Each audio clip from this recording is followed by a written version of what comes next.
भारत के स्वतंत्रता संग्राम की बात होती है तो लोगों के जहन में गांधी जी, भगत सिंह या रानी लक्ष्मीबाई जैसे नाम आते हैं। पर कुछ ऐसे वीर भी थे जिनकी गाथा इतिहास की धूल में छिप गई। ऐसे ही एक योद्धा थे तांत्या टोपे, जिन्होंने अंग्रेज साम्राज्य को अपने साहस, रणनीति और देशभक्ति से हिला दिया था। वो कोई राजा नहीं थे, कोई बड़ी सेना नहीं थी उनके पास, लेकिन उनका जुनून, उनकी बुद्धि और उनका दिल पूरा साम्राज्य हिला देने के लिए काफी था। सन 1814 महाराष्ट्र के नासिक के पास के एक गांव में एक ब्राह्मण परिवार में जन्म हुआ, रामचंद्र पांडुरंग टोपे का। यही आगे चलकर तांत्या टोपे के नाम से जाने गए। उनके पिता पांडुरंग राव टोपे पेशवा बाजीराव द्वितीय की सेवा में कार्यरत थे। इस वजह से तांत्या ने बचपन से ही मराठा योद्धाओं की वीरता, अनुशासन और रणनीति देखी थी। उन्होंने घुड़सवारी, तलवारबाजी और युद्ध नीति सीखी, लेकिन साथ ही समझा कि असली ताकत हथियारों से नहीं, इच्छा शक्ति से आती है। बचपन में ही तांत्या की मुलाकात हुई नाना साहेब पेशवा से। नाना साहेब उन्हें बड़े भाई की तरह मानते थे। दोनों के बीच देशभक्ति का रिश्ता था, जो आने वाले समय में क्रांति की चिंगारी बना। 1857 में जब ब्रिटिश ईस्ट इंडिया कंपनी के खिलाफ भारत का पहला स्वतंत्रता संग्राम शुरू हुआ, तो तांत्या टोपे ने नाना साहेब के साथ मिलकर अंग्रेजों के खिलाफ हथियार उठा लिया। कानपुर की लड़ाई में उन्होंने अंग्रेजों को गहरा झटका दिया। उनकी युद्ध नीति, सैनिकों की सटीक तैनाती और तेज निर्णय लेने की क्षमता देखकर अंग्रेज चकित रह गए। लेकिन जब नाना साहेब को हार का सामना करना पड़ा, तो तांत्या टोपे ने कमान अपने हाथ में ली और अकेले ही स्वतंत्रता की मशाल जलाए रखी। 1858 तक ब्रिटिश सेना ने विद्रोहियों को दबा दिया। कई नेता मारे गए, कुछ पकड़े गए, कुछ छिप गए, लेकिन तांत्या टोपे ने हार स्वीकार नहीं की।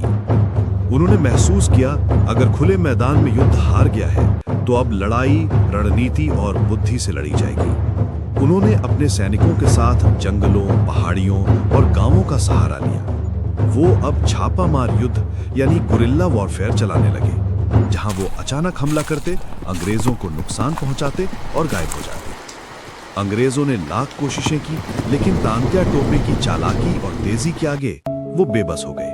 तांत्या टोपे राजा नहीं थे, पर जनता के नायक थे। उन्होंने कभी जनता से दूरी नहीं बनाई। वो गांव-गांव घूमते, किसानों से मिलते, उन्हें जागरूक करते। लोग कहते, हमारा तांत्या भाव फिर आया है हमें हिम्मत देने। उन्होंने जनता को बताया कि देश के लिए लड़ना सिर्फ बंदूक से नहीं, बल्कि साहस और एकता से भी होता है। यही वजह थी कि आम लोग उन्हें खाना, आश्रय और समर्थन देते थे। 1859 में लगभग 2 साल तक लगातार युद्ध के बाद तांत्या टोपे बेहद थक चुके थे। उन्होंने शरण ली नरवर के राजा मान सिंह के यहाँ, लेकिन अंग्रेजों ने चाल चली। उन्होंने मान सिंह को कहा, अगर तांत्या को पकड़वा दो तो तुम्हारी रियासत बचा लेंगे। और एक रात जब तांत्या टोपे सो रहे थे, मान सिंह ने अंग्रेजों को खबर दी।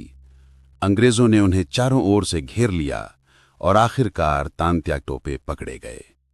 वो पल भारत के इतिहास की सबसे दर्दनाक घटनाओं में से एक बन गया।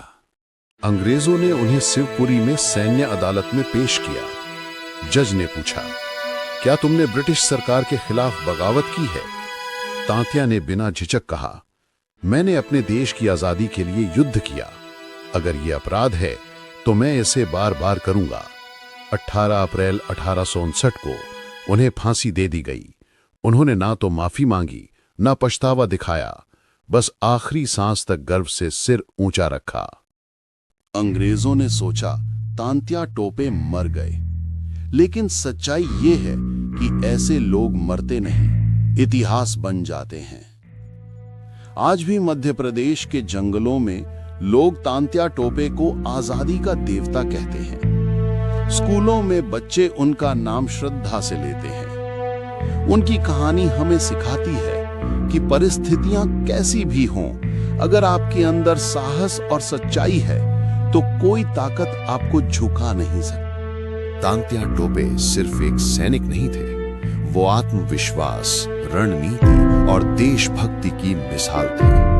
स्टूडेंट्स के लिए उनकी कहानी एक सबक है कि अगर मन में उद्देश्य सच्चा हो तो कोई असफलता स्थायी नहीं होती, और जो अपने देश के लिए सोचता है वो कभी भूला नहीं जाता।